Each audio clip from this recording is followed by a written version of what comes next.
Petula, welcome to my YouTube channel. If you're new to my channel, again welcome, and if you are a returning subscriber, thank you so much for your constant support and thank you for your patience as I have been MIA, but I'm back now and hopefully here to stay. Yeah, okay. So without wasting more of your time, let's get right into the video. Oh wait, don't forget to like, comment. Yeah, like. Girl, where have I been? Oh, guy. Anyway, don't forget to like, comment, and share, and let the others know that your girl is back. So yeah, turn on that notification bell so that when I post, you are the first to watch. Now, without wasting more of your time, let's get right into the video. As you can see from the title of the video, that I will be talking about my transition into from being a community service dentist to being a dentist in private practice. So for those of you who are new, I happen to be a dentist by profession. Firstly, I'll talk about doing my community service. That was such an amazing experience, despite the fact that obviously COVID came through and I feel like I didn't really experience it the way like a normal somebody who just graduated, so excited for community service, what they do and whatnot. I feel like I didn't get that, and together with my other fellow comserves, people who were doing comserves last year. But it was really, really nice. I worked with amazing people. I was privileged enough to work at a tertiary hospital in Klerksdorp, and I worked with a maxillofacial surgeon, so I got an exposure, or I was exposed to theater cases, things that we saw in things that we saw in the textbooks, like pathology, MaxFac, everything we're doing. I got to see that, I got to do that, I got to assist an entire MaxFac, guys. So that was so cool, and to this day I'm just like, thank God for that opportunity, because that was so much fun. So with my moving, then I moved to Johannesburg, and the move, everybody who's moved before, they know how hectic moving is, especially for someone who's already working, because I feel like moving from varsity to the area where I did my comserve, which was the Northwest, wasn't so bad because I had so much support, and obviously financially, physically, everything from my parents. So now I had to do a lot of things by myself because I'm independent. Yeah, sorry. But you get my chat. So moving, it was so stressful, and I was actually kind of sickly in the last 2 weeks of December, I think. So I wasn't really feeling well, and I still had to go to work despite me moving and all of that. And I got scammed by a movers company. I will include their names on the link, guys. Those people scammed me. They took my money and they never arrived. They gave excuses. They never refunded me. Only after I checked on Hello Peter, there was actually somebody who gave a review about them to say, stay away, those people are scammers. So that person, they did the same thing to me, what they did to her. So yeah, it was so hectic. Imagine being scammed. How much did they scam me, Kanlin? I forgot, but maybe 2,500. I'm not sure. Yeah, I think because I had already paid 2,500 and waiting on them, and then yeah, imagine in Jan. I mean, you know how everybody is in Jan, and I'm moving to a new place. So imagine that place needs money. I need a lot of things, and it was really, really hectic. I'm here now. I'm healthy. That's what matters. Yeah, okay, fine. I'm working for somebody in private, and my fellow colleagues will attest to this. There's not a lot of money when you work for somebody in private. You don't make as much money as you used to in your community service, or rather if you were to have your own practice and work for yourself. So you can imagine that adjusting and all of that, it was just too much. It was just overwhelming, and I constantly undergo a lot of emotions. And yeah, but thankfully I have a really good support system, and yeah, so I've been doing quite well, handling it quite okay. I want to talk about the advantages of, as a dentist, of being a dentist in private practice, who's working for somebody. Now I can't talk about working for myself, but sure, I don't mind doing the research from people, because I do have friends and other colleagues who are working for themselves. But for now, I'm talking about where I am. Yeah, okay, just follow the story. Is it a story? I don't know. Anyway, So the advantages about that is that I get to do a lot of, I get to offer a lot of treatment options to patients than I was last year. Remember, I was in a public setting last year. So, with being in public, you mostly just do extractions. But where I was, I actually had the privilege of doing extractions and fillings and root canal treatment, surgicals and all of that. But obviously because of COVID, I couldn't do that because we had to stop at some point. I think from March we stopped doing, like all those procedures. We're literally just doing extractions. So now I'm exposed to other things like your fillings and, I can do a lot of things for a patient. So that is so nice because what's the point of going to school and learning various treatment options yet not practice them? So I'm really, really glad that I am doing that now. I think that's my one advantage of being in practice. And you also get to learn how to handle different patients from different walks of life and economic state that is, and social state as that is.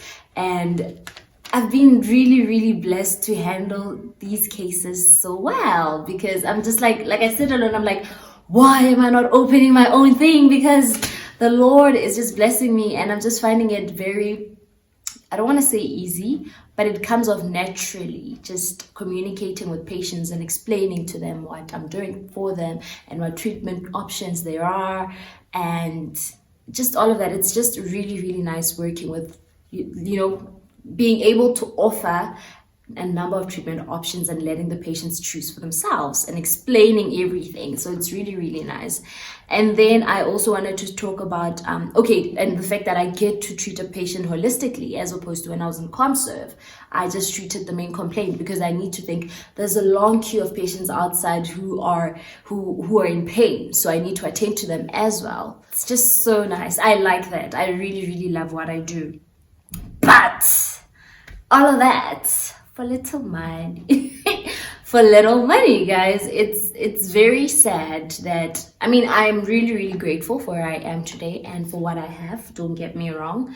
But when you obviously analyze, I'm saying this because I know that there's candidate dentistry students who watch my videos because I've been getting a number of DMs with a lot of questions about dentistry, getting into dentistry, post dentistry, like graduating and all of that. So I actually thought, I'm going to make videos because a number of DMs that I got were somewhat similar and I keep on typing the same thing and all of that. So I just thought, I'm just going to channel my energy on, my focus rather, on dentistry stuff when it comes to my YouTube videos. Not entirely, but mostly, if that's okay with you guys, obviously. Yeah. And the money is not the best if you're working for somebody because what hurts the most is the fact that you get to see how much you're making and then at the end of the day, how much it is that you get and you're just like, what? But you get into this knowing very well, especially if you don't get a post in government. You get into private practice when you're working for somebody knowing that you're going to be exploited. But it's just a matter of how much are you willing to be exploited for? Do you understand the extent of exploitation that you are willing to bear? I think that for me, I weighed that so much when I was applying at the end of the year last year.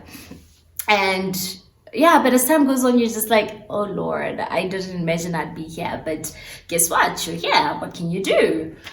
And then about that, I guess some of you would ask, why are you then not in government?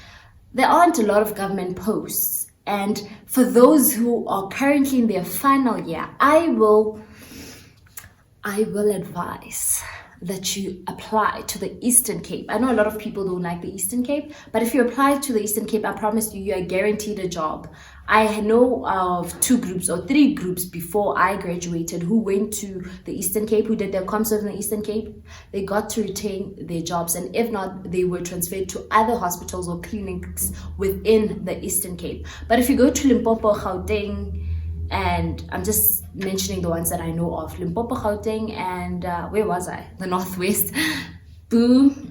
I'm not sure if you're going to get a job. I am really not sure because there are no posts, or perhaps it's because of COVID as well. But I know there's not a lot of posts. I guess that's something that we were not told when we were applying for dentistry, because I, for one, applied for dentistry because I thought it's in health.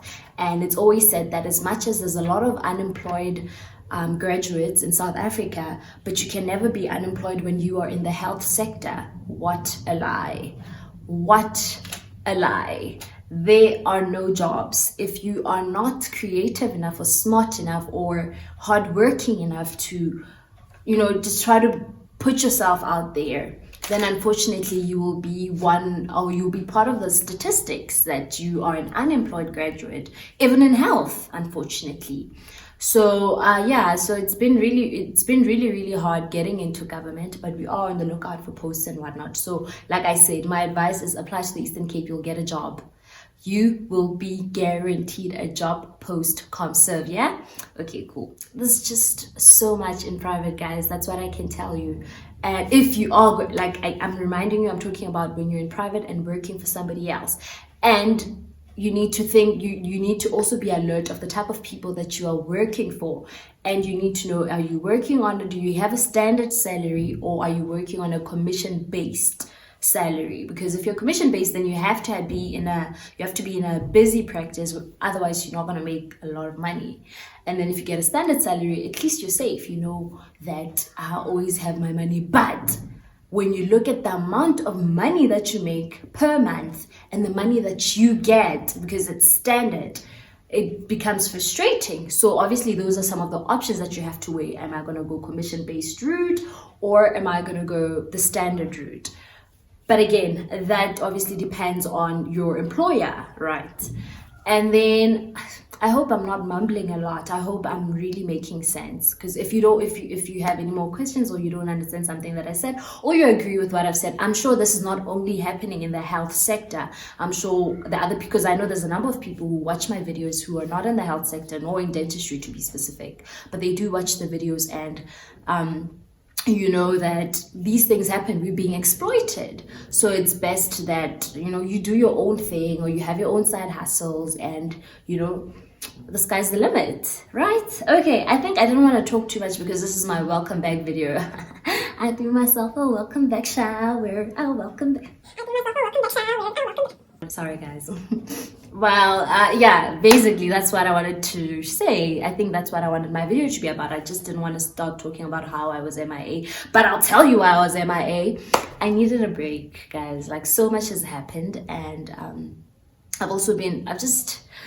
transitioning isn't easy. I think everybody can attest to this. We tend to think that I'm going through this, oh, it's hard. Oh, guess what? The person next to you is going through something similar, or even worse, or not. I don't know. But whatever, I always think that God can never put you in a situation that He knows you cannot handle. So whatever load you're carrying, you will be able to carry it throughout. You'll get rid of it when the time is right.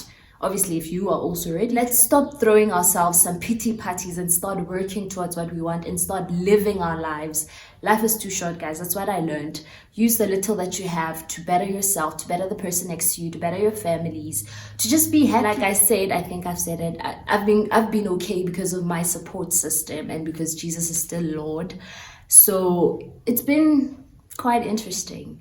So yeah, guys, I guess this is my welcome back video, and stay tuned for the following videos. So if you liked this video and you'd like to have more of these videos, please do comment below. And I know you guys would like to comment personally on my WhatsApp, or or DM me. Please comment on my that comment section, yeah.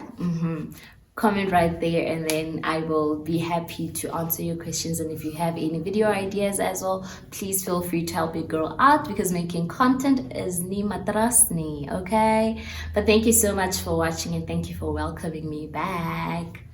Bye.